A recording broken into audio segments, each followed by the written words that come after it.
তো মধু হলো একটা মেডিসিন। মধু কি? এই মেডিসিনটা কে বানিয়েছে? আল্লাহ পাকের নির্দেশে। কে বানালো? মৌমাছি বানালো। কাজে এই মেডিসিনটা দিয়ে শুধুমাত্র গাছপালা যে দেশে আছে সেই দেশের মানুষ উপকৃত হোক, তাহলে তো সারা পৃথিবীর মানুষ পাবে না আল্লাহর এই ওষুধ। এই জন্য মৌমাছিকে বলা হচ্ছে পাহাড়ে বানাও।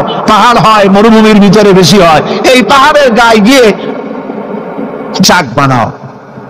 ওয়ামিনা সাজারে, আর কাছে চাক বানাও। ওয়ামিম্মা ইয়ারিসুন, আর বিল্ডিং এর কার্নিশের তলায় গিয়ে চাক বানাও। ইচ্ছা করুন এই তিন জায়গায় চাক বানাও। এই তিন জায়গায় চাক বানাতে গিয়ে মৌমাছি 4টা বিজ্ঞান দেখাইলো। হচ্ছে কেমিস্ট্রি। অথচ মৌমাছি কোন সায়েন্স ল্যাবরেটরিতে পড়াশোনা করে নাই। কথা ঠিক কিনা? তার কেমিস্ট্রিটা কি? কার্নিশের নিচে বিল্ডিং এর গায়ের সাথে লাগানো মৌচাক আপনারা দেখছেন কিনা কোন? এটা ঝুলে থাকে, ঝুলন্ত অবস্থায় থাকে। একটা পরিপক্ক ঝুলন্ত মৌচাকে কম করে হলেও সব থেকে বেশি যা শুনেছি আধা মণ থেকে 35 কেজি, 30-35 কেজি পর্যন্ত ওজন হয়, এত মধু থাকে। এখন এই মধুটা ঝুলে আছে। এটা ঝোলাবার জন্য তার কাছে কোনো সুপার গ্লু ছিল না, কোন আঠা ছিল না। আল্লাহ পাক তাকে এমন আঠা শিক্ষা দিয়েছেন যে আঠা লাগায় দিয়েছে। লাগাবার পর মৌমাছি সেখানে মধু দিয়া 20 কেজি, 30 কেজি, 35 কেজি পর্যন্ত হইল, অথচ ছিঁড়ে পড়লো না। ঠিক কিনা বলেন? মৌচা কার্নিশ থেকে ছিঁড়ে পড়ে গেছে এরকম দেখা গেছে নাকি? না। মৌ যখন ভরে গেল তখন মধু কেটে নিয়ে যাওয়ার পর সেরা খাতা যেমন ঝোলে ওই রকম দেখা যায় সেরা খাতার মতো ঝুলছে, তাও পড়ে না। 6 মাস 1 বছর পর্যন্ত লেগে থাকে। ছোট্ট মৌমাছিকে এই আঠা জাতীয় কেমিস্ট্রি কে শিখাইল? এই বিজ্ঞান কে তারে শিক্ষা দিলেন? সুবহানাল্লাহ। এরপরে দেখুন মৌমাছির দ্বিতীয় বিজ্ঞান, ইঞ্জিনিয়ারিং টেকনোলজি। মৌমাছি বাসা বানালো। সেই বাসা 6 কোণ বিশিষ্ট চেম্বার, এক একটা চেম্বার 6টা কোণ। লক্ষ্য করে দেখবেন সমাপের কোণ বিশিষ্ট চেম্বার তৈরি করলো চেম্বার। অথচ তার কাছে জ্যামিতি বক্স ছিল না, তার কাছে মেশিন করে সুন্দর করে এটাকে এভাবে সাজাইয়া এই মৌমাছি ভিতরে মৌ ঢুকাইয়া আবার চেম্বার গুলি মুখ আটকায় দিল, যেন ফোটা ফোটা হইয়া যা সে সঞ্চয় করেছিল তা যেন পড়ে না যায়। এই যে বাসা বানাইলো, এটা হলো তার ইঞ্জিনিয়ারিং টেকনোলজি। এই টেকনোলজি আরো যদি দেখতে চান বাবুই পাখির কাছে যান। বাবুই পাখিরে ডাকি বলিছে চড়াই, উড়ে ঘরে থেকে করো শিল্পের বড়াই। যদিও বাবুই পাখি, চড়ুই পাখি বাবুই পাখি যেটা বলেছে আসলে শিল্পের বড়াই করার মতো। এই যে চতুর্দিক থেকে পাতাগুলি ছিঁড়ে এনে যে বাসা বাবুই পাখি বানালো, আগেই কোন সুবহানাল্লাহ। এই বাসা শুধু বাসা নয়, এর মধ্যে বেডরুম আছে, এর মধ্যে ডাইনিং রুম আছে, মাস্টার বেডরুম আছে। শুধু টয়লেট নাই, নিচ দিয়ে ঢুকবে, আবার ব্যাকডোর দিয়ে নিচের থেকে আক্রান্ত হলে ব্যাকডোর দিয়ে পালাবার ব্যবস্থাও আছে। এই বাসার ভেতরে কোন বিদ্যুৎ লাইন পিডিপি বা আরইবি কেউ লাইন দেয় নাই, ফলে বেচারা অন্ধকারে তারা স্বামী স্ত্রী কনজুগাল লাইফ লিড করবে কি করে? সেজন্য ওর মাথার মধ্যে আল্লাহ এমন বুদ্ধি দিলেন, কিছু কাদা এনে বাসার ভেতরে কাদা লাগিয়ে জোনাকি পোকা 5-6টা ধরে এনে মাথা ভিতরে ঢুকায়া পাছা বাইর করে দিয়ে রেখেছে। অটোমেটিক 0 পাওয়ারের বাল্ব তৈরি হয়ে গেছে। ইঞ্জিনিয়ারিং টেকনোলজি আর কারে বলে? আমার দেশের ইঞ্জিনিয়ার যারা আছেন, এই রকমের বাসা বানানো তো দূরের কথা, ভালো করে বাসাটা খুলুন তো দেখি, বুঝবো আপনি কেমন খুলতে পারেন। খুলতেই পারবেন না, বুনানো তো দূরের কথা। এটা গেল 2 নম্বর টেকনোলজি, ইঞ্জিনিয়ারিং টেকনোলজি। এরপরে হলো মেডিকেল সায়েন্স, চিকিৎসা বিজ্ঞান। আল্লাহ রাব্বুল আলামিন মৌমাছিকে বলছেন সুম্মা কুলি মিন কুল্লি সামারাতি ফাসলুকি সুবুলা বিকা দুলুলা, সব রকমের ফুল থেকে মধু চুষে নাও আর তোমার রবের নির্ধারিত পথে চলতে থাকো। সব রকমের ফুল থেকে মধু আহরণ করে মৌমাছি আহরণ করে এক জায়গায় রাখলো, পয়জন হলো না, এটা মানুষের জন্য সেবা হয়ে গেল। আর মধু কখনো নষ্ট হয় না, কখনো পচে না। মধু যদি পিওর থাকে, ওর ভিতরে যদি আপনি কিছু না মিশান, বছরের পর বছর মধু প্রিয় থাকবে, নষ্ট হবে না। আলহামদুলিল্লাহ। ঔষধের পচন ক্রিয়া নষ্ট করার জন্য অ্যালকোহল ব্যবহার করা হয়। বিজ্ঞানীরা আবিষ্কার করেছেন অ্যালকোহলের কোনো প্রয়োজন নাই, বরং অ্যালকোহলের পরিবর্তে হালাল মধু ব্যবহার করলেই ঔষধের পচন ক্রিয়া নষ্ট হতে পারে। আল্লাহ পাক করেছেন ফিহে শিফাউন লিন্নাস, এর মধ্যে রয়েছে মানব গোষ্ঠীর জন্য সেবা, রোগের প্রতিষেধক। সুবহানাল্লাহ বিহামদিহি। এটা হলো মেডিকেল সায়েন্স। চতুর্দিক থেকে মধু সংগ্রহ করে একত্রিত করছে, পয়জন হচ্ছে না, এটা তার জন্য মানুষের জন্য সেবা হয়ে যাচ্ছে। চতুর্থ নম্বরে মৌমাছির কাছে যে বিজ্ঞান শিখবেন সেটা হলো মেরিন বায়োলজি।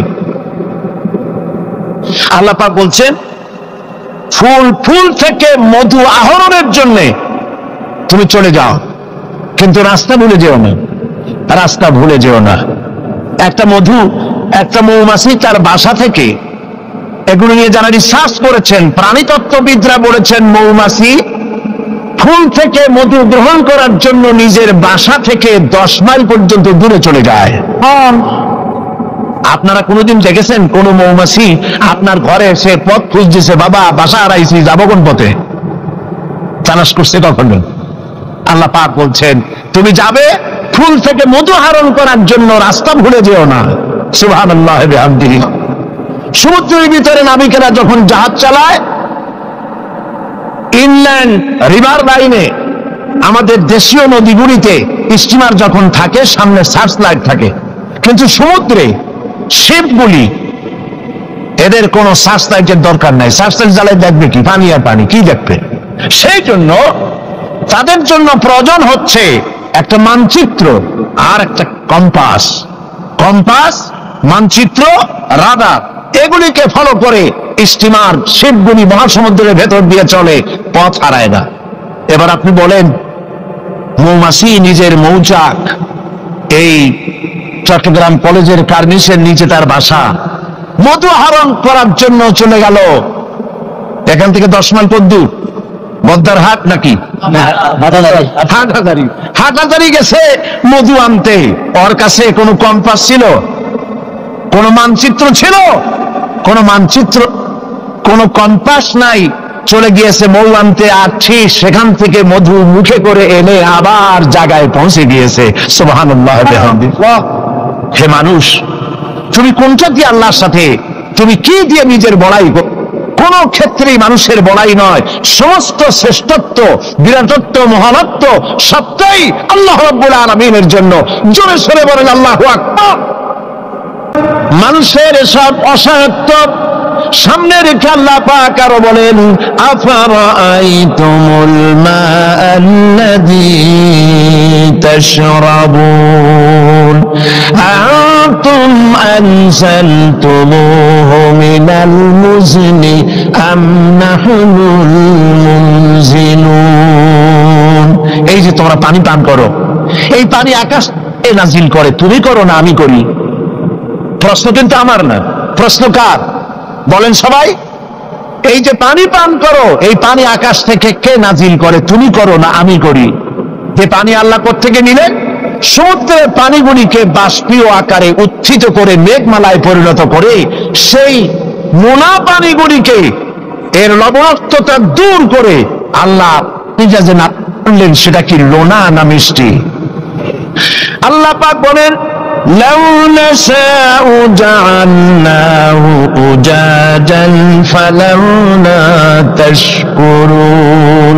আমি ইচ্ছে করলে আকাশ থেকে পানিগুলি লবণাক্ত আকারে নাজিল করে দিতাম, বর্ষণ করে দিতে পারতাম। তা না করে আমি যে মিষ্টি পানি তোমাদের দিলাম, লবণাক্ততা দূর করে যে মিঠা পানি দিলাম, কেন তোমরা আল্লাহ রাব্বুল আলামিনের শুকর আদায় করো না? আল্লাহ পাক ইচ্ছা করলে পানি তো সব শুকায় দিতে পারেন, পারেন না? আল্লাহ ইচ্ছা করলে পৃথিবীর সমস্ত পানিগুলিকে শুকায় দিতে পারেন, সেই পানি আবার কেনে দিতে পারেন আমাদের সামনে, আল্লাহ পাক পারেন। সুতরাং আল্লাহ পাক মানুষের অসহায়ত্ব দেখাচ্ছেন, তুমি আসলে অসহায়, যা কিছু পেয়েছো সব আমি তোমাকে দান করেছি। আল্লাহ পাক বলেন, লাউ নাশাউ জাআলনাহু উজাজান ফালাউলা তাশকুরুন। আমি ইচ্ছে করলে আকাশ থেকে পানিগুলি লবণাক্ত আকারে নাজিল করে দিতাম, বর্ষণ করে দিতে পারতাম। তা না করে আমি যে মিষ্টি পানি তোমাদের দিলাম, লবণাক্ততা দূর করে যে মিঠা পানি দিলাম, কেন তোমরা আল্লাহ রাব্বুল আলামিনের শুকর আদায় করো না? এই জন্য ফাসাব্বিহ বিসমি রাব্বিকাল আযীম, ওই আল্লাহ পাকের বড়ত্ব, তার তাসবিহ তোমরা ঘোষণা করো। সবাই পড়েন সুবহানা রাব্বিয়াল আযীম। তুমি কত অসহায়, খুব মাতব্বরি করো, কিন্তু সমুদ্রে যাও তো। সমুদ্রে যখন মানুষ যায়, ওয়াইদা গাশিয়াহুম মাউজু কাযুলাল, যখন সমুদ্রের ভিতরে বিরাট তরঙ্গমালার ভিতরে মানুষ যখন পড়ে যায়, আল্লাহ পাক বলেন, দল্লা মান তাদউনা ইল্লা ইয়াহু, যখন সমুদ্রের ভিতরে তুফানে পড়ে যায়, তখন আল্লাহ ছাড়া সবাইকে তারা ভুলে যায়। শুধু তখন মনে পড়ে আল্লাহ আল্লাহ, আল্লাহ ছাড়া তখন আর কিছুই মনে থাকে না। অতএব তুমি নিজেকে যত বড় মনে করো, আসলে তুমি এত বড় নও। তোমার আসল মর্যাদা কি সে কথা আল্লাহ পাক বলছেন। এবার দেখো তোমার মূল মর্যাদাটা কি। আল্লাহ পাক বলেন, পৃথিবীর মানুষের মূল মর্যাদা হলো ওয়ালাকাদ কাররামনা বানি আদম, আদম সন্তানকে আমি সম্মানিত করেছি, তুমি আমার সম্মানিত মেহমান। পৃথিবীর মানুষের আল্লাহ সম্মানিত মেহমান। ওয়াহামালনাহুম ফিল বাররি ওয়াল বাহর, আর আমি তাদেরকে জলে এবং স্থলে সওয়ারির ব্যবস্থা করেছি। ওয়ারাযাকনাহুম মিনাত তাইয়্যিবাত, আর উত্তম হালাল খাদ্য আমি তোমাদেরকে দান করেছি। সুবহানাল্লাহ বিহামদিহি, সম্মানিত মেহমান। সেই জন্য আল্লাহ যত খাবার দিলেন, সমস্ত খাবারগুলি ঢেকে ঢুকে সুন্দর করে আমাদের সামনে পরিবেশন করেছেন। সুবহানাল্লাহ বলে। সম্মানিত মেহমানের সামনে খোলা খাবার নেওয়া ভদ্রতার বাইরে, আমরাও তা করি না, ঢেকে ঢুকে নেই। আর আল্লাহ পাক এই মানুষকে সম্মানিত করেছেন বলে যত খাবার দিলেন, সমস্ত খাবারগুলি ঢেকে দিয়েছেন। আম আল্লাহ কভার করেছেন, কাঁঠালকে কভার করেছেন, কলাকে কভার করেছেন, বেলকে কভার করেছেন। যত খাবার দিলেন, সমস্ত খাবারগুলিকে রব্বুল আলামিন কভার করে, সম্মান করে, সুন্দর করে ঢেকে ঢুকে মানুষের সামনে পেশ করলেন। তোমার মর্যাদা, মানুষের আসল মর্যাদা হলো, মানুষের আসল মর্যাদা আল্লাহ পাক দিয়েছেন, তোমাকে আমি সম্মানিত জাত হিসেবে পৃথিবীতে তৈরি করেছি। এটাই হলো তোমার মূল সম্মান। এখন আল্লাহ পাক মানুষকে যে মর্যাদা দান করেছেন, সে মর্যাদা বুঝতে না পেরে তারা এক আল্লাহকে বাদ দিয়ে আরো অনেক খোদা তারা বানিয়ে নেয়। ধর্মনিরপেক্ষ মতবাদে যারা বিশ্বাসী, তাদের খোদা হয় পৃথিবীতে চারটা।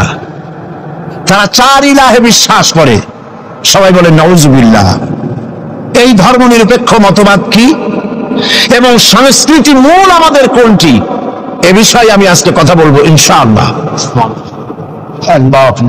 ধর্মনিরপেক্ষতায় যারা বিশ্বাস করে, তাদের ইলাহ হয় চারটা: স্বদেশ, স্বজাতি, নিজস্ব জ্ঞান আর প্রবৃত্তির অনুসরণ। দেশকে তারা নিজেদের মায়ের মতো মনে করে, দেশ মাতৃকা বলে।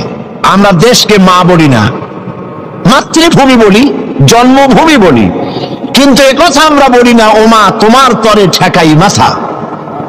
এই কথা কি আমরা বলি? এটা আমাদের কথা নয়। সুতরাং তারা দেশের জন্য তো জীবন দিতে পারে, কিন্তু আল্লাহর জন্য তারা কিছুই করতে পারে না। দেশপ্রেম তো নিশ্চয়ই ভালো, কিন্তু দেশকে পূজা করা নিশ্চয়ই ভালো নয়। আল্লামা ইকবাল বলেছেন, ইনতাজা খুদাও মে सबसे बड़ा वो वतन है, इंताजा खुदाओं में सबसे बड़ा वो वतन है, जो इसका फिर पिरहन है वो मजहब का काफन है। এই চার খোদার মধ্যে তাদের বড় খোদা হলো, তাজা খোদা হলো নিজেদের স্বদেশ। স্বদেশের জন্য সবই করতে পারে, কিন্তু এই দেশটি যিনি দিলেন তার জন্য একটা সেজদা দিতেও রাজি নয়। তারা দিন থেকে মজহাবকে, রাজনীতি থেকে মজহাবকে, দিনকে, ইসলামকে আলাদা ভাগ করে ফেলেছে। ধর্ম দিয়ে একটি জাতির গঠন হয়, একটি জাতির গঠন হবে ধর্ম দিয়ে। যদি জাতি থেকে ধর্মকে বিচ্ছিন্ন করা হয়, সেটা ঠিক সেইভাবে টিকতে পারে না। যেমন ল অফ গ্র্যাভিটেশন, শক্তি আছে বলেই চন্দ্র, সূর্য, গ্রহ, নক্ষত্র, সৌররাজি সব একটার সাথে আর একটা আকর্ষিত হয়ে আছে। মাধ্যাকর্ষণ শক্তি না থাকলে সব যেমন ধ্বংস হয়ে যায়, যদি না মাযহাব যদি না থাকে, তাহলে সেখানে মানুষও বাঁচতে পারে না, তাদের ইজ্জত নিয়ে, তাদের সম্মান নিয়ে টিকতে পারে না। এই জন্য মানুষের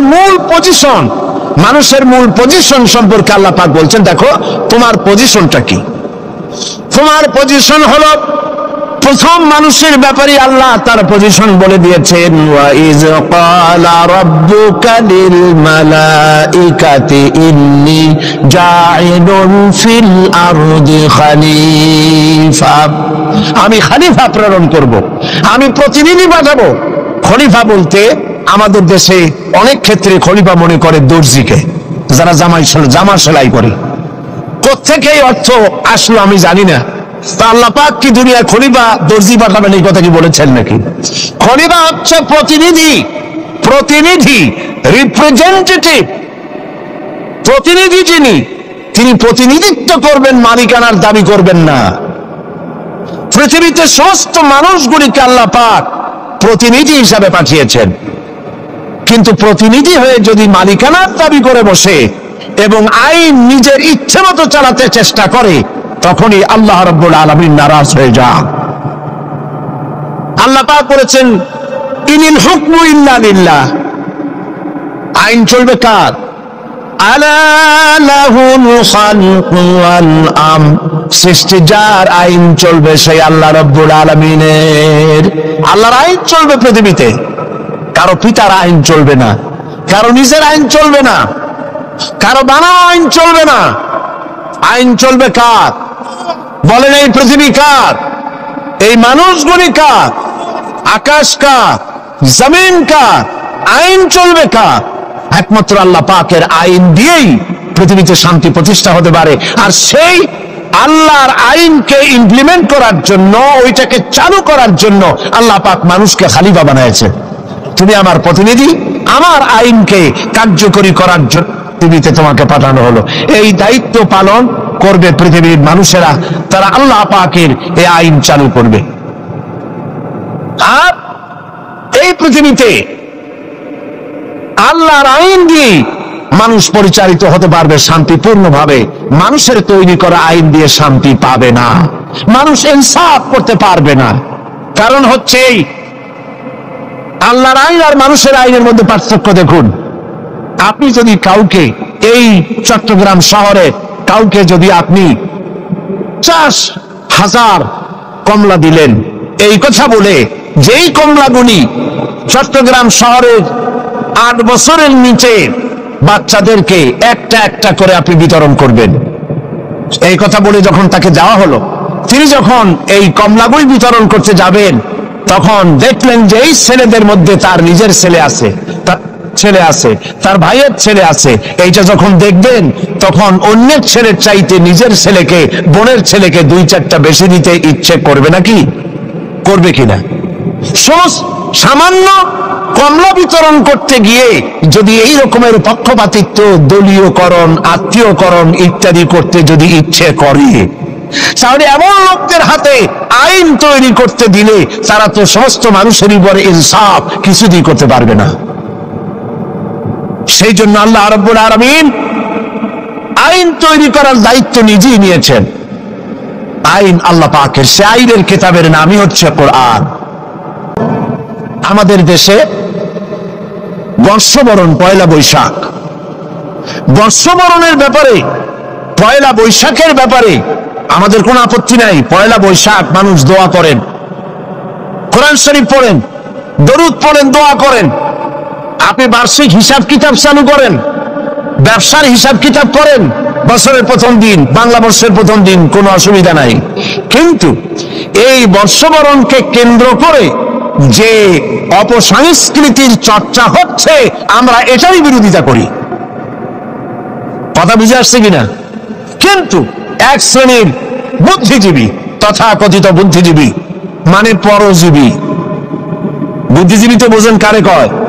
যারা মাছ বিক্রি করে খায় তাদের বলে মৎস্যজীবী। যারা কৃষি কর্ম করে কৃষি উৎপন্ন, কৃষিজাত উৎপন্ন দ্রব্য পণ্য বিক্রি করে যারা খায় তাদের বলে কৃষিজীবী। আর যারা নিজেদের বিবেক বুদ্ধিকে ভারতের কাছে বিক্রি করে বিবৃতি দেয় দেশের বিরুদ্ধে, এরা হলো বুদ্ধিজীবী। কিসের লেনিন, কিসের মার্কস? জওয়ানেরা ভুল পথে মানুষ চলেছিল। আলহামদুলিল্লাহ, আল্লাহ এগুলারে ডাস্টবিনে ফালাই দিছে। কারণ আলহামদুলিল্লাহ, আলহামদুলিল্লাহ। পয়গম্বর কারে বলে, কারে বলে পয়গম্বর? কি চরিত্র! রাসূল করিম সাল্লাল্লাহু আলাইহি ওয়াসাল্লাম, তাকে একজন সাহাবী বলছিলেন, হুজুর বলছেন এই কামটা করলা না কেন? সাহাবী বললেন, হুজুর আপনি যদি চোখের ইশারায় বলতেন মুখ দিয়ে না কইয়া, তাও তো আমি কামটা করে ফেলতাম, আমি তো বুঝি নাই। হুজুর বললেন, চোখের ঠারে ঠারে কাজ করা নবুয়তের শান নয়। আল ওয়াদুহু ওয়াস সারাহা, নবীরা যা করেন তা ডাইরেক্ট, কোনো বক্রতা নাই, স্পষ্ট কথা। আমার ভাইরা, হযরত ইউসুফ আলাইহিস সালাম বিনিয়ামিনকে কাছে নিয়ে পরিচয় দিলেন তার ভাইদের সামনে। কোরআনে কারীম বলছে, ক্বালা আনা ইউসুফ ওয়া হাদা আখি قد من الله علينا إنه من يتقي ويصبر فإن الله لا يضيع أجر المحسنين। আমি ইউসুফ আর এই হচ্ছে আমার ভাই।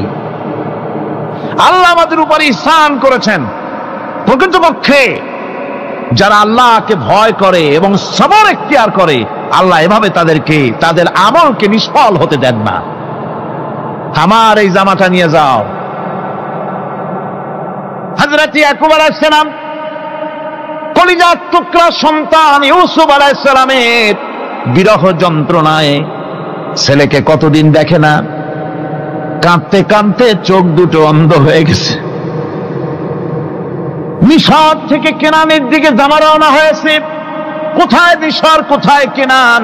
জামা যখন রওনা হয়ে গেছে, হযরত ইয়াকুব বলতেছেন, আমি যেন আমার ইউসুফের গন্ধ নাকে পেতেছি।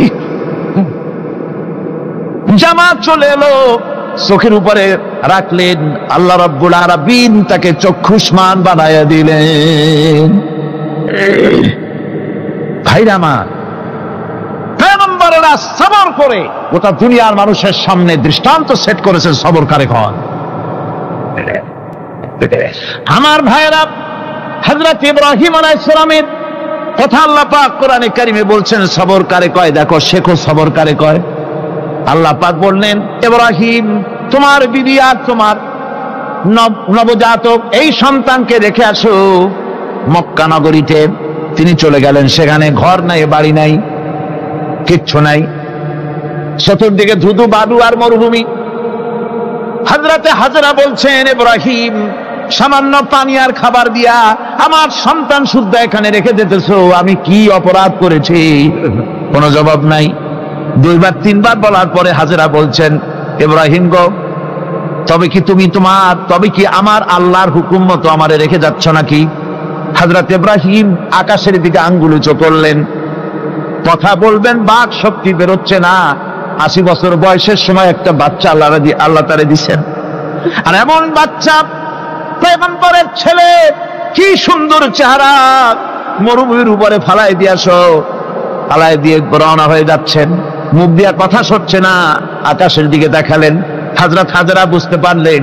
হযরত হাজরা বলেন, ইব্রাহিম, কোনো চিন্তা নাই, নিশ্চিন্ত মনে বাড়ি ফিরে যাও।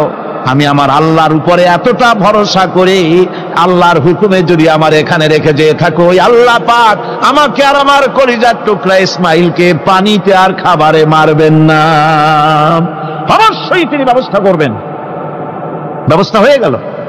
হযরত ইসমাইল বড় হয়ে গেলেন। আল্লাহ পাক অর্ডার করলেন, জবাহ করো ছেলেকে। হযরত ইব্রাহিম আলাইহিস সালাম যখন জবাহের প্রস্তাব করলেন, হযরত ইসমাইল তা আপত্তি করতেন। বাবাজি, আমার মায়ের আর আমাকে বাচ্চা অবস্থায় ফেলে গেলেন, খাবার দেন নাই, পরার দেন নাই, বছরের পর বছর আমাদের এখানে কাটলো, দেখতেও আসেন নাই, আজ আসছেন জবাহ দিতে। এটা কেমন কথা? কি ধরনের বাপ আপনি? এরকম বলছে নাকি? এরকম বলছে? হযরত ইব্রাহিম আলাইহিস সালাম প্রস্তাবটা কিভাবে পারলেন? আল্লাহ পাক কোরআনে কারিমে দৃষ্টান্ত রেখে দিয়েছেন।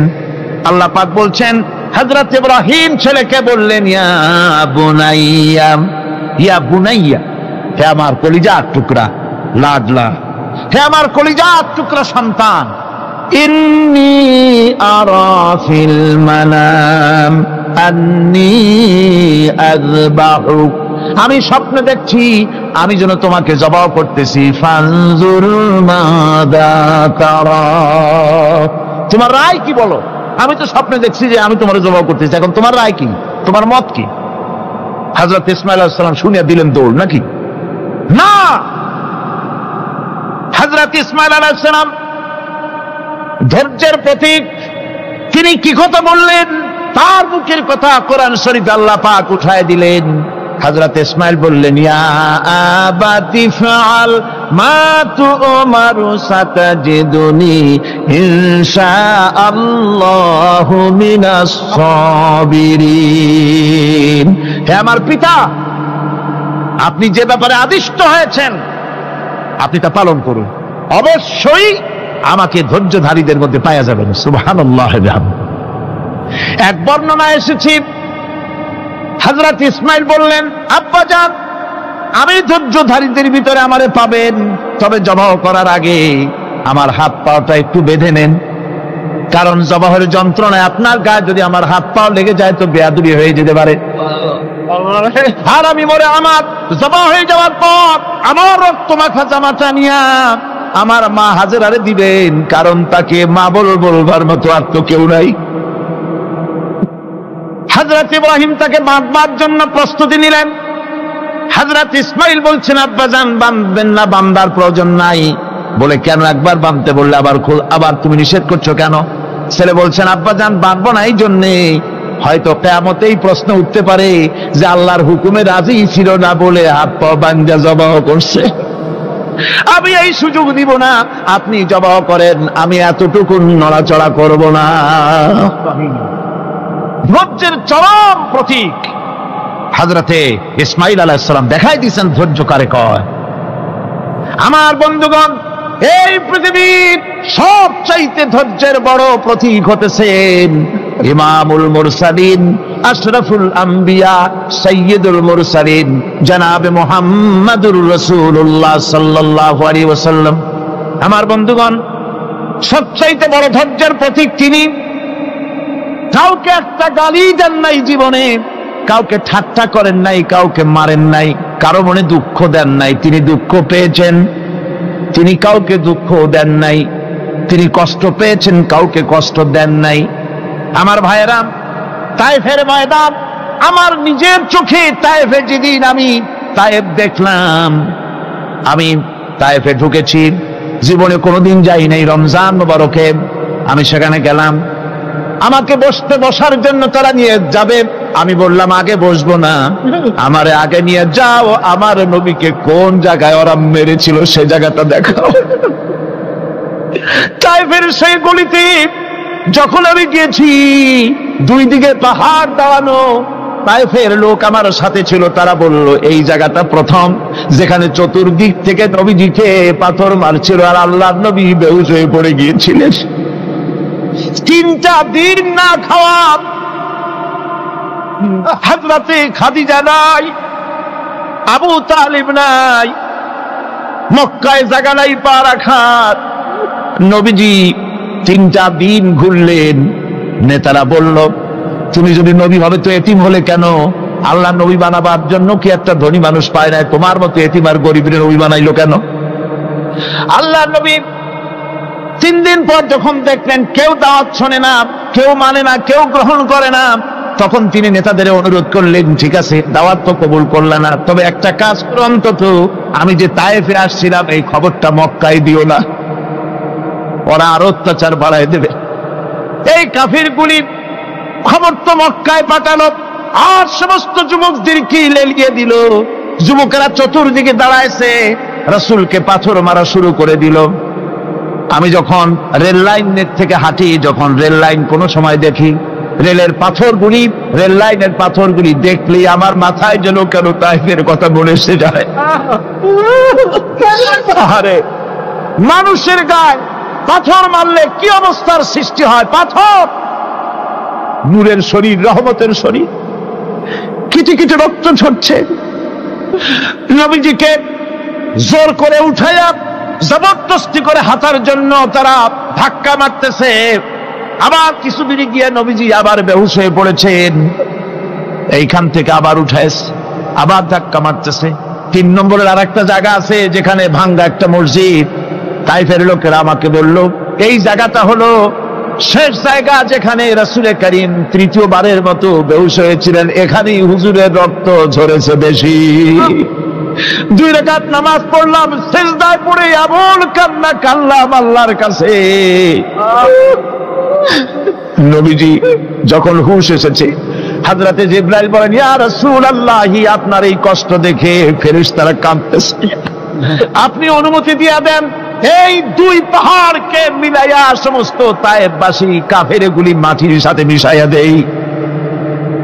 নবীজি বললেন জিবরাইল, আমি যদি হুকুম করি আর আমার হুকুম মতো যদি এই কাম করো, একটা কাফেরও যদি না বাঁচে তাহলে কার মুখে পৌঁছাবো লা ইলাহা ইল্লাল্লাহু মুহাম্মাদুর রাসূলুল্লাহ।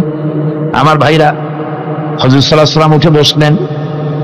এমন সময় হযরতে যায়েদ শরীরের রক্তগুলি মুছে দিতেছেন।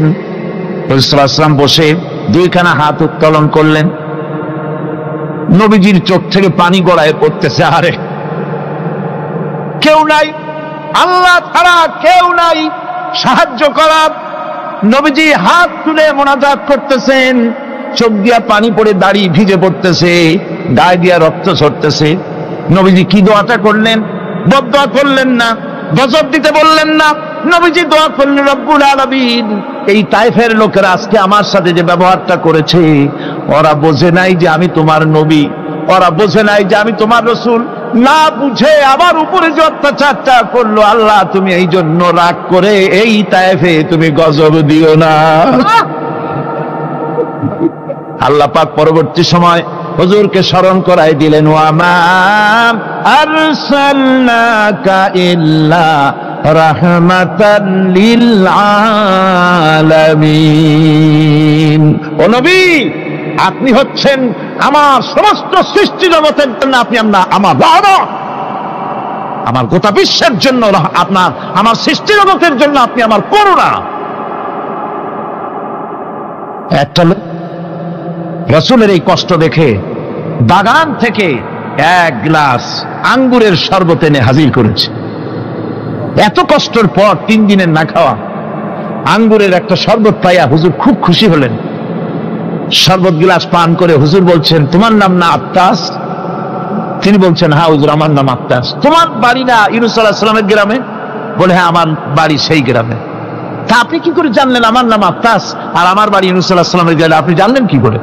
হুজুর বললেন, আমি নবী, হযরত ইউনূস নবী, একজন নবীর খবর আর একজন নবীর কাছে থাকে। রাসূল করিম সাল্লাল্লাহু আলাইহি ওয়াসাল্লাম সবর ইখতিয়ার করেছিলেন, ধৈর্য অবলম্বন করেছিলেন, আর আল্লাহ পাক তাকে নির্দেশ করেছেন সবর করো। ওয়াত্তাবি' মা ইউহা ইলাইকা ওয়াসবির হাত্তা ইয়াহকুমাল্লাহ। তুমি কেবল সেই জিনিসের অনুসরণ করো যা আমি তোমার প্রতি অবতীর্ণ করেছি। আমি আপনার উপরে যেটা অবতীর্ণ করেছি ওটার অনুসরণ করুন, আর সবর ইখতিয়ার করুন যতক্ষণ না আল্লাহর পক্ষ থেকে চূড়ান্ত ফয়সালা না আসে। ধৈর্য ধরুন, ধৈর্য ধরুন। আমার ভাইরা, কাফেরদের নির্যাতনের মোকাবেলায় আল্লাহ পাক তার হাবিবকে সান্ত্বনা দিয়েছেন। যখন কাফেররা নির্যাতন করতেছে, হারে হযরতে বেলাল নির্যাতিত, হযরতে সুমাইয়া নির্যাতিতা, হযরতে খাব্বাব, হযরতে খুবাইব, হযরতে আম্মার রিদওয়ানুল্লাহি তাআলা আলাইহিম আজমাইন, এত মার হতেছে। হযরতে ওমর হযরতে খাব্বাব রাদিয়াল্লাহু তাআলা আনহুকে খোলা গায়ে দেখে বলছিলেন, খাব্বাব রে, তোমার পিঠে এত গর্ত কেন? এত গর্তওয়ালা পিঠ তো আমি মানুষের দেখি নাই, এত চিকুন কোমরওয়ালা মানুষও তো দেখি নাই। তিনি বলেছেন, ওমর তুমি কি ভুলে গেছো? ইসলাম কবুল করার অপরাধী কাফির বেঈমানেরা আগুন জ্বালায়া আংটা আগুনের উপরে আমাকে চিৎ করে শোয়াছে। আমি যেন নড়াচড়া করতে না পারি সেজন্য আমার বুকের উপরে পাথর চাপা দিয়ে রেখেছিল।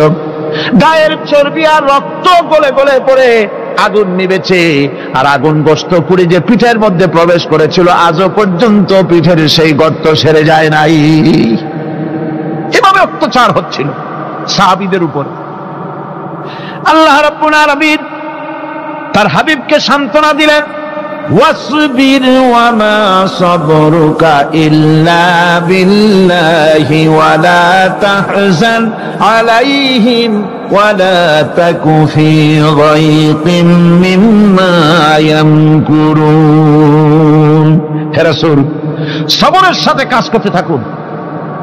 আপনার এই সবরের তৌফিক তো আল্লাহই দিয়েছেন, আর ওদের সমস্ত ষড়যন্ত্র, ওদের অপকৌশলে আপনি দুঃখিত হবেন না, চিন্তা করবেন না, ভারাক্রান্ত হবেন না। আপনি নিশ্চিত থাকুন। ওয়াসবির লিহুকমি রাব্বিকা ফাইন্নাকা বিআয়ুনিনা। হে নবী, আপনার রবের চূড়ান্ত ফয়সালা আসা পর্যন্ত ধৈর্য ধারণ করুন। আপনি তো আমার চোখের সামনে। সুবহানাল্লাহ, সুবহানাল্লাহ। আপনি আমার চোখের সামনে। কে আপনাকে কি করবে আমি দেখবো না? সুবহানাল্লাহ। মন্ত্রী যদি, এই সলিমুদ্দিন মার্কা মন্ত্রী যত আছে, এই মন্ত্রীরা যদি ব্যথাতে ভয় কিসের? আমি তোকে দেখছি না? সাহসটা কেমন বাড়ে, কেমন বাড়ে সাহস। আরে কোনো মন্ত্রী ছাতা মাতা না, কোন প্রেসিডেন্ট রাজা বাদশা না, আকাশ আর জমিনের মালিক আমার আল্লাহ রাব্বুল আলামিন বলছেন, হাবিব কোন চিন্তা নাই, আপনি আমার চোখের সামনে। ওরা চায় আপনাকে দুনিয়া থেকে মিটাই দিতে, আর আমি চাই ওয়ারাফানা লাকা যিকরাক, আপনার প্রশংসা তো হবে গোটা বিশ্ব জুড়ে, সর্বত্র ছড়িয়ে যাবে আপনার নাম। সুবহানাল্লাহি বিহামদিহি। আল্লাহ পাক অন্যত্র বলেছেন, ওয়ালাকাদ কুযযিবাত রুসুলুম মিন ক্বাবলিকা ফাসাবারু আলা মা কুযযিবু ওয়া উযু হাত্তা আতাহুম নাসরুনা। হে মুহাম্মদ সাল্লাল্লাহু আলাইহি ওয়াসাল্লাম, আপনার পূর্বে অসংখ্য নবী রাসূল এই পৃথিবীতে আসছে এবং জুলুম আর নির্যাতনের শিকার তারা হয়েছেন। অবশেষে তাদের প্রতি আল্লাহর সাহায্য এসেছে। সুতরাং আপনাকেও ধৈর্য ধারণ করতে হবে। ধৈর্য ছাড়া কোনো পথ নাই। ধৈর্য আপনাকে ধারণ করতেই হবে। আর এই ধৈর্য ধারণ করলে পরে আল্লাহর চূড়ান্ত ফয়সালা আসবে, তখন আল্লাহ পাক মেহেরবানি করবেন। আমার ভাইরা, এই ধৈর্য পৃথিবীর সমস্ত পয়গম্বররা ধৈর্য অবলম্বন করেছেন, কখনো অধৈর্য হন নাই। দিন কায়েমের সংগ্রামে নবী রাসূলগণ দারুণ ভাবে সবর ইখতিয়ার করেছেন। বৃদ্ধবাদীদের সকল রকমের নির্যাতন অপকৌশল, ষড়যন্ত্র, এই সব কিছু মোকাবেলা করেছেন ধৈর্যের নীতি অবলম্বন করি। কখনো ধৈর্যচ্যুতি তাদের মধ্যে ঘটেনি, বরং আল্লাহ রাব্বুল আলামিন তাদের প্রতি সন্তুষ্ট হয়েছেন। যারা এই ধৈর্য ধরেছে তাদের উপরে সন্তুষ্ট হয়ে আল্লাহ রাব্বুল আলামিন বলেছেন, ওয়া কাআইয়্যিম মিন নাবিয়্যিন কাতালা মাআহু রিব্বিয়ুন কাসীর। এর আগে অনেক নবী এসেছিলেন যাদের সাথে বহু আল্লাহর লোক লড়াই করেছেন। فما وهنوا لما أصابهم في سبيل الله وما ضعفوا وما استكانوا। আল্লাহর পথে তাদের উপর যত বিপদ এসেছিল তারা হতাশ হয়ে পড়েন নাই, দুর্বলতা দেখাননি, বাতিলের সামনে মাথা নত করেন। ওয়াল্লাহু ইউহিব্বুস সাবিরিন। আর আল্লাহ পাক ধৈর্যশীল যারা তাদেরকে আল্লাহ পাক ভালোবাসেন। আমার ভাইরা, ধৈর্যের পরিচয় রাসূল করিম সাল্লাল্লাহু আলাইহি ওয়াসাল্লাম উহুদের ময়দানে যখন আক্রান্ত হয়ে গেলেন, চতুর্দিকে কাফেররা ঘিরে ধরেছে, বাঁচার কোনো পথ নাই। সাহাবায়ে কিরাম রাসূলকে পাহারা দিলেন। যারা রাসূলকে পাহারা দিতে দাঁড়ায়ছেন, জীবন দিয়া পাহারা দিতে দাঁড়ায় গেছে, রাসূলের দিকে মুখ দিয়া, পিঠটা বাইরের দিকে দিয়ে রাসূলকে পাহারা দেওয়া শুরু করেছেন। হুজুরকে পাহারা দিতে যারা দাঁড়িয়েছিলেন, কাফের কর্তৃক নিক্ষিপ্ত কি তীরগুলি এসে যখন বিঁধতেছিল, শুধু একজন সাহাবী হযরত তালহার পিঠের ভিতরে রাসূলকে হেফাজতের জন্য 80টা তীর একজনের পিঠের মধ্যে দিয়ে তুলেছে। এক অসতর্ক মুহূর্তে নবীজির দান্দা মোবারক শহীদ হয়ে গেল, শিরস্থান ভেঙে গেল, লোহার কড়া প্রবিষ্ট হয়ে গেল কপালের ভিতরে। হুজুর মাথা ঘুরে পড়ে গেলেন। হযরত আবু উবাইদা রাদিয়াল্লাহু তাআলা আনহু হুজুরের মস্তক মোবারককে কোলে করে নিয়ে তারপরে বহু কষ্ট করে মাথা থেকে লোহার কড়া বের করলেন। এবার ওই কড়ার ছিদ্র দিয়ে রক্ত আসতেছে, মুখ দিয়ে রক্ত পড়তেছে, দাড়ি ভিজে যাচ্ছে। বুখারী শরীফে এসেছে, আল্লাহর নবী দুইখানা হাত নিজের চেহারার উপরে মলে আনে টাটকা রক্ত চোখের সামনে দেখে বলছেন, আহারে, এই কওমের ফালাত কি করে হবে, এই কওমের মুক্তি কি করে হবে, এই কওমের নাজাত কি করে হবে, যে কওম তার নবীর চেহারা রক্ত দিয়ে লাল বানাইয়া দিল। নবীজি বললেন, আল্লাহুম্মা গফিরলি কওমি ফাইন্নাহুম লা ইয়ালামুন। আয় আল্লাহ পাক, আমার এই কওম বুঝতে পারে না, ওদেরকে মাফ করে দাও। খবর ছড়িয়ে গেল নবীজি শহীদ হয়ে গিয়েছেন। খবর ছড়িয়ে গেল চতুর্দিকে, মদিনায় খবর ছড়িয়ে গেল। মানুষ পাগলের মতো দৌড়ানো শুরু করে দিল। এক মেয়ে লোক দৌড়াচ্ছে উহুদের দিকে। কয়েকজন সাহাবীর সঙ্গে দেখা, তারা জিজ্ঞেস করলেন, দৌড়াও কেন? মহিলা, যাও কই? কয়, উহুদের দিকে যেতেছি। কয়, যায় তো কোনো লাভ নাই, যেহেতু তোমার যে স্বামী এসেছিলেন জিহাদের ময়দানে তিনি তো শহীদ হয়ে গেছেন। মহিলা বলতেছে, কে শহীদ হয়েছে শুনতে চাই না, আগে বলো নবীজি কেমন আছেন। আবার কিছুক্ষণ পর আর কয়েকজনের সঙ্গে দেখা, তারা বলছে, মেয়ে লোক দৌড়াও কই? যাচ্ছি উহুদের দিকে। তারা বলছেন যে কোনো লাভ নাই, তোমার যে দুইটা কলিজার টুকরা সন্তান উহুদে এসেছিল দুটোই শহীদ হয়ে গেছে। মা বলতেছে, ও সাহাবী, কে শহীদ হয়েছে শুনতে চাই না, তাড়াতাড়ি করে বলো আল্লাহর নবী মুহাম্মদুর রাসূলুল্লাহ সাল্লাল্লাহু আলাইহি ওয়াসাল্লাম কেমন আছেন। দৌড়াতে দৌড়াতে উহুদের মাঠে সাহাবায়ে কিরাম পরিবেষ্টিত। আল্লাহর নবীর কাছে গিয়ে হুজুরের জীবিত চেহারা মোবারকের দিকে তাকায়া মেয়ে লোকটি কাঁদতেছে আর বলতেছে, ইয়া রাসূলুল্লাহ, আমার স্বামী মরা শোক, আমার কলিজার টুকরা দুইটা সন্তান মরা শোক আমার কলিজা থেকে মুছে গেছে, আপনি বেঁচে আছেন, তামাম মুসলমানদের চাইতে বড় সান্ত্বনার রায়। ভাইরা আমার, রাসূল করিম সাল্লাল্লাহু আলাইহি ওয়াসাল্লাম এভাবে করে ধৈর্যের পরিচয় দিয়েছেন। গালাগালি দেন নাই, রাগ করেন নাই, বদদোয়া করেন নাই। সুবহানাল্লাহ কোন, সুবহানাল্লাহ। ভাইরা আমার, এই সবর এমন মহান বৈশিষ্ট্য এর মধ্যে রয়েছে জিহাদের ময়দানে যদি লোক কম হয় আর যদি তাদের মধ্যে সবর থাকে, বেশি সংখ্যক লোকের উপরে আল্লাহ পাক সবরকারীদেরকে বিজয়ী করে দিবেন। কোরআনে কারীমে রব্বুল আলামিন বলেন, কাম মিন ফিয়াতিন কালিলাতিন গালাবাত ফিআতান কাসীরাতাম বিইذনিল্লাহ ওয়াল্লাহু মা'আস সাবিরিন। এমন ঘটনার বহু নজির আছে যে কম সংখ্যক লোকেদের উপরে আল্লাহ পাক, বেশি সংখ্যক লোকেদের উপর আল্লাহ পাক কম সংখ্যক লোকদেরকে জয়ী করে দিয়েছেন। আল্লাহু মা'আস সাবিরিন, আর আল্লাহ আছে ধৈর্যশালীদের সাথে। আল্লাহ আছে কাদের সাথে?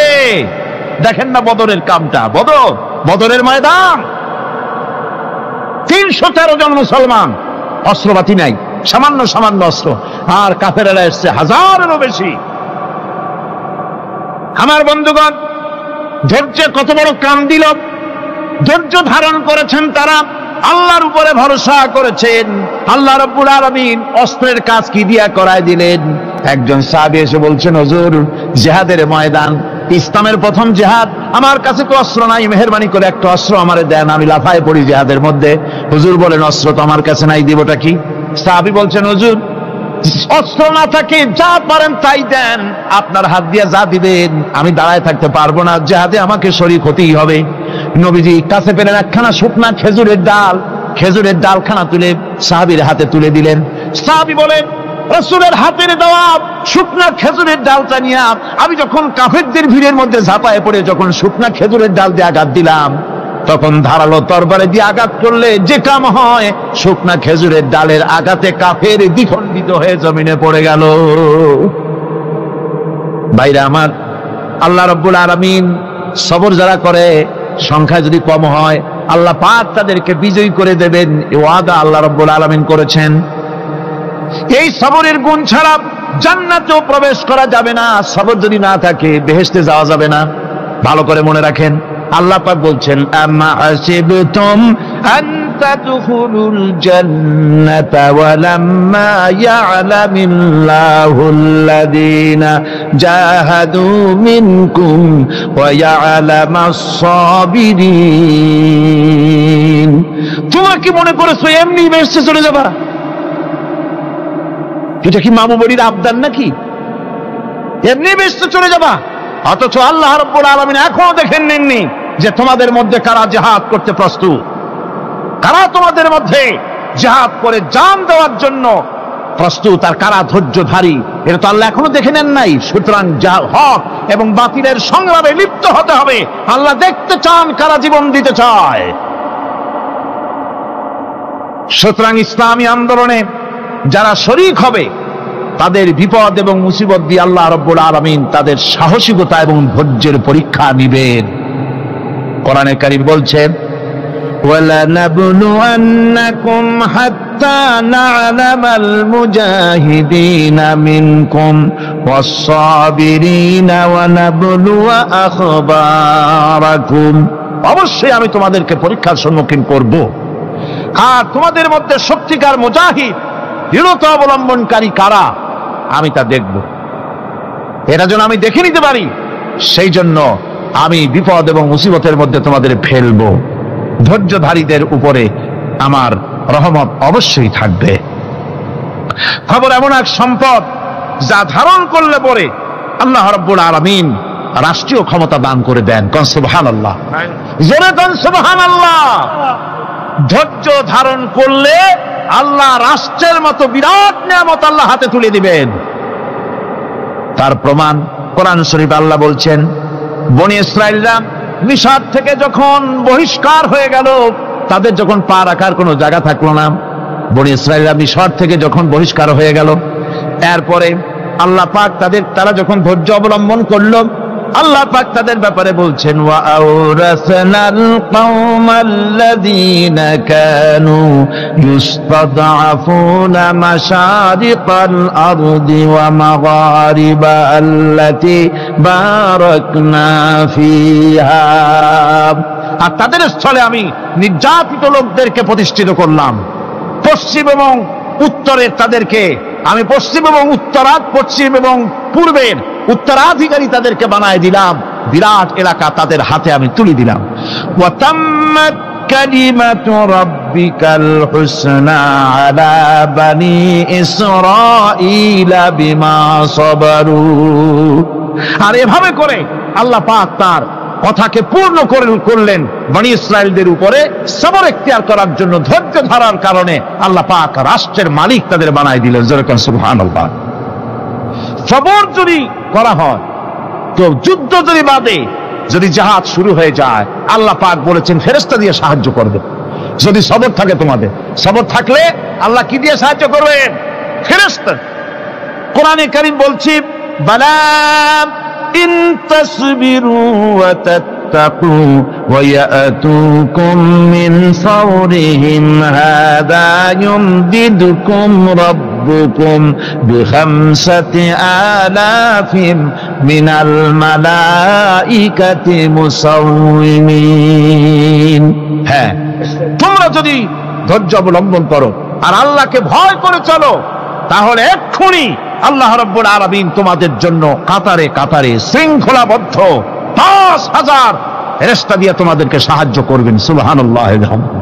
তোমাদেরকে ফেরেশতা দিয়ে সাহায্য করা হবে। তোমরা যদি সবর এখতিয়ার করো, তাহলে সংখ্যা যদি কম হয়, বেশি সংখ্যার উপরে জয়ী করে দেব। ইয়াকুম মিনকুম ২০ সাবিরুনা ইয়াগলিবু মিআতাইন। যদি তোমাদের ভিতরে ধৈর্যশীল ২০ জন হয়, আমি ২০০ কাফেরের বিরুদ্ধে তোমাদেরকে জয়ী করে দেব। সুবহানাল্লাহ। তোমরা যদি হও ধৈর্যশীল ২০০ কি কয় ২০ জন, ২০০ কাফেরের উপরে তোমরা জয়যুক্ত হয়ে যাবে। আর বিপদ আর মুসিবতে যারা ধৈর্য ধরে তাদের জন্য আল্লাহর পক্ষ থেকে সুসংবাদ। সুসংবাদ কাদের জন্য? ধৈর্যধারীদের জন্য। কোরআনে কারীম বলছে ওয়াবাশশিরিস সাবিরিনাল্লাযীনা ইযা আসাবাতহুম মুসিবাতুন ক্বালু ইন্না লিল্লাহি ওয়া ইন্না ইলাইহি রাজিউন। সুসংবাদ সেই সব ধৈর্যশালীদের জন্য যারা নাকি বিপদ এবং মুসিবতে আসলে যারা বলে, কি বলে? পড়েন আমার সাথে, ইন্না লিল্লাহি ওয়া ইন্না ইলাইহি রাজিউন। এটা শুধু আমাদের লোকেরা কেউ মরলে পড়ে, এটা শুধু মরার সময় নয়, বরং যে কোনো বিপদ আর মুসিবত এলে মুমিন বান্দা যারা, তারা কি পড়বে? ইন্না লিল্লাহি ওয়া ইন্না ইলাইহি রাজিউন। নিশ্চয়ই নিশ্চয়ই আমরা আল্লাহর জন্য এবং আমাদের সকলকেই আল্লাহর কাছে ফিরে যেতে হবে, প্রত্যাবর্তিত হতে হবে। সবরকারীদের জন্য রয়েছে জান্নাতের সুউচ্চ সম্মানের জায়গা। জান্নাতে সবচেয়ে সম্মানজনক জায়গা আল্লাহ রাব্বুল আলামিন ধৈর্যশালীদেরকে দান করবেন। কোরআনে কারীম বলছে উলাইকা ইউজসাউনাল গুরফাতা বিমা সাবারু ওয়া ইউলাক্কাউনা ফিহা তাহিয়াতাও ওয়া সালামা। এরা হলো সেই সব লোক যাদেরকে প্রদান করা হবে বেহেশতের সুউচ্চ মঞ্জিল, কারণ তারা সবর এখতিয়ার করেছিল, তারা সবর করছিল, এই জন্য বেহেশতের সবচাইতে ভালো জায়গা তাদের দেওয়া হবে। কোন আলহামদুলিল্লাহ, জোরে কোন আলহামদুলিল্লাহ। এবং জান্নাতে সবরকারীদেরকে সম্বর্ধনা দেওয়া হবে, সম্বর্ধনা দেওয়া হবে। খালিদিনা ফিহা হাসনাত মুস্তাকাররান ওয়া মুকামা। চিরদিন তারা জান্নাতের ভেতরে বসবাস করবে এবং কতই না সুন্দর, কতই না উত্তম জায়গা সবরকারীদের জন্য আল্লাহ বেহেশতের মধ্যে রেখে যাবেন। জান্নাতে প্রবেশ করার সাথে সাথে চতুর্দিক থেকে ফেরেশতারা ছুটে আসবে সবরকারীদের জন্য। ওয়াল মালাইকাতু ইয়াদখুলুনা আলাইহিম মিন কুল্লি বাব। চতুর্দিক থেকে ফেরেশতারা তাদেরকে ইস্তেকবাল করবে, কি বলবে? সালামুন আলাইকুম বিমা সাবারতুম ফানি'মা উকবাদ-দার।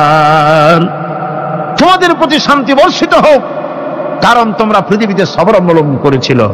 কতই না উত্তম জায়গা কতই না সুন্দর জায়গা আল্লাহ রাব্বুল আলামিন সবরের বিনিময় তোমাদেরকে দান করেছেন। সুতরাং এই সবর হচ্ছে মুসলমানদের জন্য সবচেয়ে বড় নিয়ামত। আজ আমার তো মনে হয় পৃথিবীতে মুসলমানরাই সবচেয়ে বেসবর। ট্রেনে যাবে বসা নিয়ে বেসবর, টিকিট নিয়ে বেসবর, বাসের মধ্যে বেসবর, বাজারে যাবে বেসবর, স্কুলে যাবে বেসবর, যেখানে যান সব জায়গায় আমরা বেশি অধৈর্য, ঠিক কিনা কর? সামান্য সামান্য জিনিস নিয়ে ঝগড়া করা, মারামারি করা, এই হচ্ছে আমাদের ট্র্যাডিশন। ধৈর্য অবলম্বন করতে হবে জীবনের সকল ক্ষেত্রে। এই ধৈর্য আমাদেরকে রক্ষা করতে হবে। এই ধরনের ধৈর্য যদি আমরা অবলম্বন করতে পারি তাহলে আল্লাহ পাক বলছেন উলাইকা আল্লাযীনা সাদাকু ওয়া উলাইকা হুমুল মুত্তাকুন। এরাই হলো ঈমানের দাবিতে সত্যবাদী। কোন আলহামদুলিল্লাহ। কারা কারা? না না, শুধু সবরকারী না, এই যে 10টা পয়েন্ট বলা হলো। কয়টা পয়েন্ট বলা হয়েছে? 10টি পয়েন্ট। সেই 10টি পয়েন্ট যারা পালন করবে এরা হলো ঈমানের দাবিতে সত্যবাদী, আর এরাই হচ্ছে প্রকৃতপক্ষের মুত্তাকি। আমরা মুত্তাকি বুঝি দাঁতে ছাতা, দাড়ি টাড়ি আশ্রয় না, জাব্বা জুব্বা গায়ে দিয়ে কোনো জায়গায় পড়ে থাকে। হ্যাঁ, এটা বড় মুত্তাকি, খুব পরহেজগার। সালার চট্টর যদি পড়ে তাহলে তো আরো বড় পরহেজগার। জি, আর যদি কাপড় চোপড় মোটেও না থাকে তাহলে তো খাজা বাবা হয়ে গেল। আর আল্লাহ বলছে মুত্তাকি কারে কয়? শোনো, এরে কয় মুত্তাকি যাদের মধ্যে এই 10টা গুণ আছে। এই 10টি সত্য যদি সম্পাদন করতে পারি, যদি আমল করতে পারি, জীবন ধন্য হয়ে যাবে। সেই 10টি কথা আমি আবার আপনাদের স্মরণ পটে তুলে দিতে চাই, প্যাকেট করে পকেটে উঠাই দিতে চাই, যেন বাড়ি নিয়ে যেতে পারেন। 1 নম্বর হচ্ছে 10টি পয়েন্টের 1 নম্বর আল্লাহর প্রতি ঈমান। 1 নম্বরে আল্লাহর প্রতি ঈমান, 2 নম্বরে পরকালের প্রতি ঈমান, 3 নম্বরে ফেরেশতাদের উপর ঈমান, 4র্থ নম্বরে কিতাবের প্রতি ঈমান, 5ম নম্বরে নবীদের প্রতি ঈমান, 6ষ্ঠ নম্বরে সহায় সম্বলহীন নিকটবর্তী আত্মীয়, ইতিম, মিসকিন, প্রবাসী, মুসাফির, সাহায্য প্রার্থী, এদেরকে মুক্ত করার জন্য এদেরকে সাহায্য প্রদান করা, 7 নম্বরে নামাজ প্রতিষ্ঠা করা, 8 নম্বরে যাকাত আদায় করা, 9 নম্বরে ওয়াদা পালন করা, 10 নম্বরে সবর এখতিয়ার করা। কয়টা হইল? এই 10টি কাজ যদি আমরা পালন করতে পারি, বিপদে মুসিবতে ধৈর্য ধারণ করতে পারি, যত মুসিবত আসুক, আসলে এগুলি কিছু না। মুসিবত আল্লাহ টেস্ট করবেন, মুসিবত দিয়া আল্লাহ টেস্ট করেন। দেখা যায় যে ওদের শক্তি খুব বেশি, চোখে আপনি দেখতে পারেন, কিন্তু আল্লাহ বলছেন ইন্না কায়দা শায়তানে কানা দাঈফা। বাতিলরা হলো শয়তান। বাতিলরা কি? আর ওদের চক্রান্ত আসলেই দুর্বল। এদের চক্রান্ত আসলে কি? দুর্বল। কাজেই এগুলিকে ভয় করা যাবে না। বিপদে মুসিবতে ধৈর্য ধারণ করে যদি অগ্রসর হওয়া যায়, তো আল্লাহ রাব্বুল আলামিন এই 10টি পয়েন্ট যদি আমল করা যায়, দুনিয়াও শান্তি পাবো, আখিরাতেও শান্তি পাবো। যত মুসিবত আসুক, বিপদ আসুক, ধৈর্যের সাথে মোকাবেলা করতে হবে। ধৈর্যের অর্থ কি? আমি আগেই বলেছি, ধৈর্যের অর্থ হচ্ছে অবিচলতা, দৃঢ়তা, বরদাস্ত করা, সহিষ্ণুতা, ধীরতা, স্থিরতা। ধৈর্যের অর্থ এটা নয় একজন একটা থাপ্পড় মারলো আর আপনি বলবেন যে বাবা ব্যথা পাইছো নাকি, তাহলে আরো একখান থাপ্পড় দিয়া দাঁত আমার সবগুলো ভালাই না। এর নাম ধৈর্য নয়। ধৈর্য হচ্ছে পরিস্থিতির মোকাবেলা করতে হবে সাহসিকতার সাথে, এর নাম হচ্ছে ধৈর্য। ওই যে আমি একটা দৃষ্টান্ত দিয়ে থাকি, এক সাপ একবার মুরিদ হয়েছিল এক পীর সাহেবের কাছে। পীর বলছিলেন যে আমি তো এইসব সাপ টাপ মুরিদ বানাই না। কয় না হুজুর, আমারে বানান। তারপরে মুরিদ বানায় কিছু অজিফাতারে শিখাই দিল, আর বললো খবরদার কাউকে দংশন করবা না। ঠিক আছে, সে যায়া জিজ্ঞাসা শুরু করে দিয়েছে। এর মধ্যে জমিনে রাখাল আসছে, ধান কাটছে, ধানগুলো নিবি কি করে? দড়ি দাড়ি পাচ্ছে না, তো কি করা যায়, বানবে কি দিয়া? সন্ধ্যার পরে অন্ধকারে দেখে যে দড়ি একটা পড়ে আছে। ও যে কি দড়ি তা তো ওরা বোঝে না, ওইটারে নিয়ে ধানরে ফেসাইয়া লেজ দিয়ার মাথা দিয়ে এরকম করে বাসেটারে দিয়ে বানছে। সাপ তখন বলতেছে, হায় হায় রে, কেবল যে মুরিদ হইছি, তা না হলে তুই ঠিক পাইতি যে আমি কি ধরনের দড়ি। এরপরে নিয়ে বাড়ি নিয়ে ভালাই দেশে খুলে সাতটার ঘাড় গেছে মস্কিয়া, বহুত কষ্ট করে হুজুরের বাড়ি গিয়ে হাজির, কয় যে হুজুর কি একখান জিকির শিখাইলেন, আমার তো ঘাটটার মস্কে শেষ। আশ্চর্য কথা, কত মানুষ মুরিদ হইলো, কত কিছু মুরিদ হইলো, কারো তো জিকির করলে ঘাড় মস্কে যাবে কেন, এটা কেমন কথা? কয় হুজুর ঘটনাই। আরে বেটা ঘটনা এইটা তুই কি করছিলি? কয় যে আপনি যে নিষেধ করছেন দংশন করতে, আমি তো দংশন করতে পারিনি। আরে বেটা দংশন করতে নিষেধ করছিলাম, ফোঁস করতে তো নিষেধ করি নাই। তোরে যখন দড়ি মনে করে হাত দিছিল, ফোঁস করে উঠতি, ওই রাখা লাভ দিয়া বন আর পার হইয়া দিল্লি চলে যেত। কাজী ধৈর্যের মানে চিত হয়ে পড়ে না। ধৈর্য মানে অবিচলতা, দৃঢ়তা নিয়ে শক্তি সঞ্চয় করে আল্লাহর উপরে ভরসা করে বাতিলের বিরুদ্ধে ঝাঁপিয়ে পড়তে হবে, বাতিল উৎখাত হতে বাধ্য হবে। অনাটনে, বিপদে, মুসিবতে আর হক আর বাতিলের সংঘর্ষ চলাকালীন ধৈর্য ধারণ করা, এটা হলো সবচাইতে একটা বড় কোয়ালিটি। কোরআনে কারিমে সবর শব্দটি সবচাইতে বেশি ব্যবহার করা হয়েছে। সর্বাধিক ব্যবহৃত শব্দ কোনটি? সবর। সবর আরবি একটি মৌলিক শব্দ, এমন একটি মৌলিক শব্দ যার তাৎপর্য অন্য কোন ভাষা দিয়া খবরটা বললে যেমন বোঝানো যায়, অন্য কোন ভাষা দিয়া এটার অর্থ করে এটার হক আদায় করা সম্ভব না। আর এই সবর কোরআনে কারিমে বিভিন্ন জায়গায় বিভিন্ন অর্থে ব্যবহার হয়েছে। যেমন সবর শব্দের অর্থ হচ্ছে অবিচলতা, বাংলায় যা বোঝানো যায়। সবর শব্দের অর্থ হচ্ছে অবিচলতা, দৃঢ়তা, সহিষ্ণুতা, মন মেজাজের সমতা, ধীরতা, স্থিরতা, কষ্ট সহিষ্ণুতা, বরদাস্ত করা। এগুলি এই সবরের এই শব্দ, এই অর্থগুলি কোরআনে কারিমের বিভিন্ন জায়গায় বিভিন্ন রকম এটাকে ব্যবহার করা হয়েছে। সবর একটি মৌলিক মানবীয় গুণ। এই গুণ যার মধ্যে আছে, সে তার নৈতিকতার শীর্ষে পৌঁছে যেতে পারে। আর এই গুণটি যার মধ্যে অভাব, এই সবর যার ভিতরে নাই, সে মানুষের পর্যায়ে পড়ে না। যত অসুবিধা, যত কষ্ট, যত রকমের বিপদ মুসিবত, যত রকমের অসুবিধার সৃষ্টি হয়, তার মূলীভূত কারণ হচ্ছে ধৈর্যের অভাব, সবরের অভাব। দুনিয়ার সমস্ত নবী রাসূলগণ সবর অবলম্বন করেছেন। তারা ছিলেন সবরের মূর্ত প্রতীক। সবর কাকে বলে দুনিয়াবাসীকে তারা তা দেখিয়ে দিয়েছেন। নিজ নিজ কওমের কাছ থেকে যখন কওমের কাছে নবীরা দাওয়াত দিয়েছেন, ইসলামের দ্বীনের দাওয়াত দিয়েছেন, তখনই সমাজপতিরা, রাষ্ট্রশক্তি তাদের উপরে, নবীদের উপরে ভেঙে পড়েছে, অত্যাচার করেছে। আল্লাহর পয়গম্বরেরা এই সমস্ত অত্যাচারের মোকাবেলায় চরম ধৈর্যের পরিচয় দিয়েছেন। কোরআনে কারিমে উল্লেখ করা হয়েছে অত্যাচারের মোকাবেলায় আম্বিয়ায়ে কেরাম যা বলেছেন সেটা হলো এই: ওয়ামা লানা আল্লা নাতাওয়াক্কালা আলাল্লাহি ওয়া ক্বাদ হাদানা সুবুলানা। আল্লাহ পাক বলেন, পয়গম্বরেরা বলেছেন আমরা আল্লাহর উপরে ভরসা করব না, তো কার উপরে ভরসা করব? তিনি তো আমাদেরকে সঠিক পথ দেখিয়েছেন, সঠিক রাস্তা আমাদের দেখিয়েছেন, সুতরাং তার উপরেই তো আমরা ভরসা করব। ওয়ালানাসবিরান্না আলা মা আদাইতুনা ওয়া আলাল্লাহি ফালিয়াতাওয়াক্কালিল মুতাওয়াক্কিলুন। তোমরা আমাদের যে সব কষ্ট দাও, পীড়ন দাও, সেজন্য আমরা ধৈর্য অবলম্বন করব। তোমরা আমাদেরকে কষ্ট দিচ্ছ, আমরা ধৈর্য অবলম্বন করব আর ভরসা করব কেবলমাত্র তার উপরে যে আল্লাহ রাব্বুল আলামিন আমাদেরকে নবী করে পাঠিয়েছেন। সেই ভরসা করতে হলে সেই আল্লাহর উপরেই তো ভরসা করা উচিত। আমরা সেই আল্লাহর উপরে ভরসা করে আছি। তোমাদের যত খুশি আমাদের বিরুদ্ধে ষড়যন্ত্র করা, আমাদেরকে অত্যাচার করে। কোরআনে কারিমে হযরত হুদ আলাইহিস সালামের ঘটনা আল্লাহ রাব্বুল আলামিন এভাবে এনেছেন, তামাম এলাকার মানুষ তার বিরুদ্ধে ক্ষিপ্ত হয়ে গিয়েছে।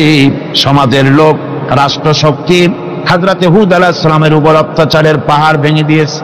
হযরত হুদ আলাইহিস সালাম একা মানুষ, সমাজের রাষ্ট্রশক্তির এই দুর্বিসন্ধির ষড়যন্ত্রের চ্যালেঞ্জ তিনি গ্রহণ করলেন। আর তিনি বললেন, তিনি যেটা বললেন আল্লাহ পাক কোরআনে তা কোট করে দিলেন। দুনিয়ার সমস্ত ইসলামী আন্দোলনের কর্মীদের জন্য আল্লাহ পাক কোট করে দিলেন, সমস্ত মুমিনদের জন্য তা উল্লেখ করলেন। হুদ আলাইহিস সালাম তিনি জাতিকে বললেন, ফাকিদুনি জামিআন তুম্মা লা তুনদিরুন। তোমাদের যত ক্ষমতা আছে সমস্ত ক্ষমতা নিয়ে আমার বিরুদ্ধে তোমরা ষড়যন্ত্র করো, আর আমাকে এতটুকু অবকাশ দিও না। আমি সেই আল্লাহ রাব্বুল আলামিনের উপরে ভরসা করেছি, যার কুদরতি হাতের ভিতরে আমার জান, আর গোটা পৃথিবীর সমস্ত প্রাণীর জান যার কুদরতি হাতের মধ্যে। যার হাতের ভিতরে গোটা পৃথিবীর সমস্ত জান, সে আল্লাহর উপরে ভরসা করেছি, যা খুশি তোমরা আমার বিরুদ্ধে করতে পারো। সুবহানাল্লাহ। এটার নাম হলো ঈমান, এটার নাম সবর, এটার নাম ধৈর্য। এই ধৈর্য আসে ঈমানে কামেল হলে পরে এবং আল্লাহর উপরে পরিপূর্ণ বিশ্বাস হলে পরে।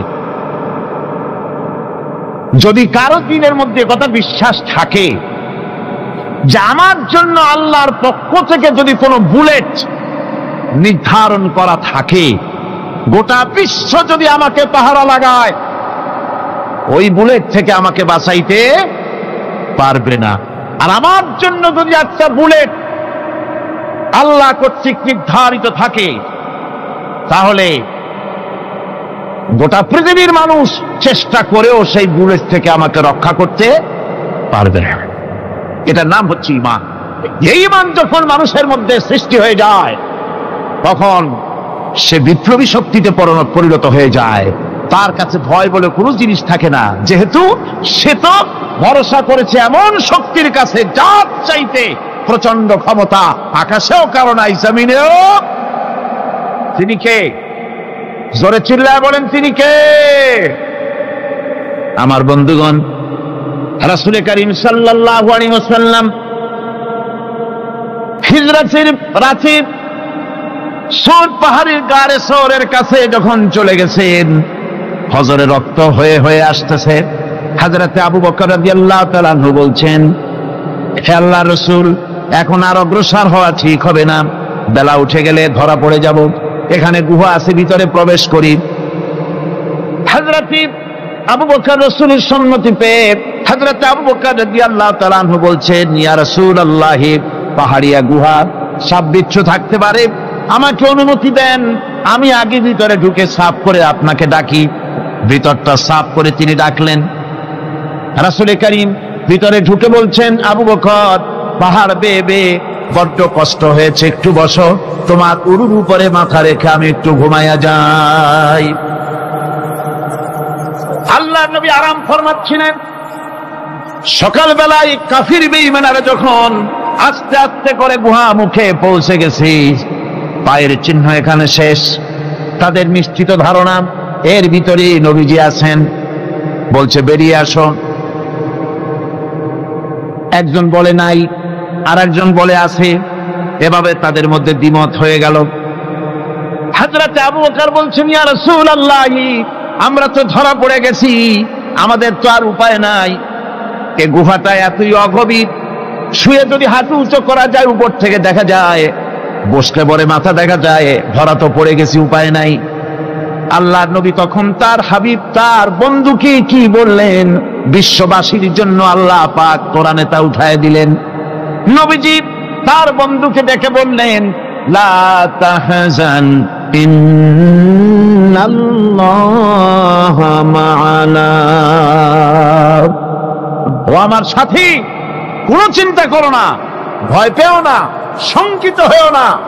আমরা মাইনরিটি নই, আমরাই মেজরিটি, কারণ আল্লাহ রাব্বুল আলামিন আমাদের সাথে আছেন। সুবহানাল্লাহ। এই চিন্তা, এই ধারণা যদি মানুষের মনের মধ্যে থাকে, তাহলে কখনোই তার মন দুর্বল হবে না, ঈমান দুর্বল হবে না। রব্বানা যালামনা আনফুসানা ওয়া ইন লাম তাগফির লানা ওয়া তারহামনা লানাকুনান্না মিনাল খাসিরিন। রব্বানা লা তুযিগ কুলুবানা বা'দা ইয হাদাইতানা ওয়া হাব লানা মিন লাদুনকা রাহমাতান ইন্নাকা আনতাল ওয়াহ্হাব। আয় আল্লাহ তাআলা, এই বিশাল জনসমুদ্র নিয়ে তোমার দরবারে হাত তুলেছি পবিত্র মেরাজের রজনীতে। আয় আল্লাহ, তুমি দয়া করে মেহেরবানি করে আমাদের আলোচনা, দুরুদ সালামের সওয়াব আমাদের বিশ্ব নবী তোমার প্রিয় হাবিব জনাবে মুহাম্মদ রাসূলুল্লাহ সাল্লাল্লাহু আলাইহি ওয়াসাল্লামের রূহ মুবারকে পৌঁছায়া দাও। সমগ্র বিশ্বের মাটির নিচে যত মুমিন মুমিনাত শুয়ে আছেন তাদের আরো আর পরে সওয়াব পৌঁছায় দাও। আমাদের মা বাপ যাদের দুনিয়া থেকে বিদায় হয়ে গেল, আল্লাহ কবরগুলিকে জান্নাতের টুকরায় পরিণত করে দাও। রব্বির হামহুমা কামা রব্বায়ানি সগীরা। পড়েন সবাই, রব্বির হামহুমা কামা রব্বায়ানি সগীরা। আয় আল্লাহ তাআলা, বহু মানুষ দোয়া চেয়েছি, কতজনের কত কষ্ট, কেউ হসপিটালে আছে, কারো অপারেশন হবে, কেউ বা মরে গেছে, কেউ বা মামলা মোকদ্দমায় আছে, কেউ বা পারিবারিক অশান্তিতে আছে।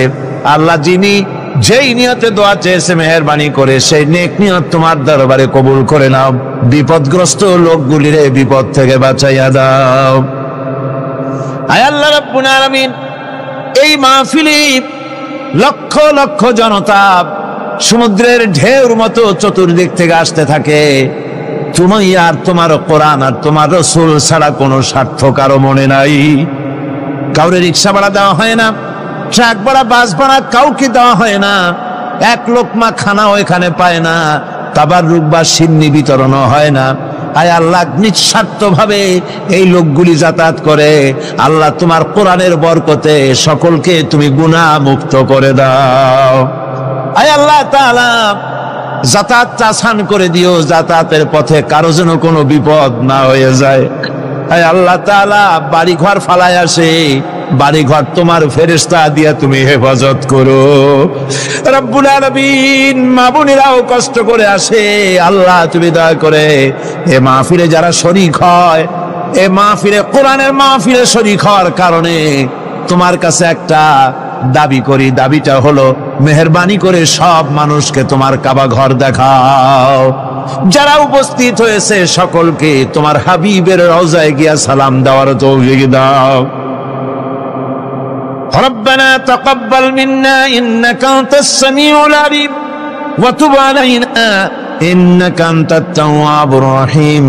সুবহানা রাব্বিকা রাব্বিল ইজ্জাতি আম্মা ইয়াসিফুন, সালামুন আলাল মুরসালিন, আলহামদুলিল্লাহি রাব্বিল আলামিন। ওয়াজআল আখিরা কালিমাতিনা ইনদাল মাউত লা ইলাহা ইল্লাল্লাহু মুহাম্মাদুর রাসূলুল্লাহ। আসসালামু আলাইকুম ওয়া রাহমাতুল্লাহ।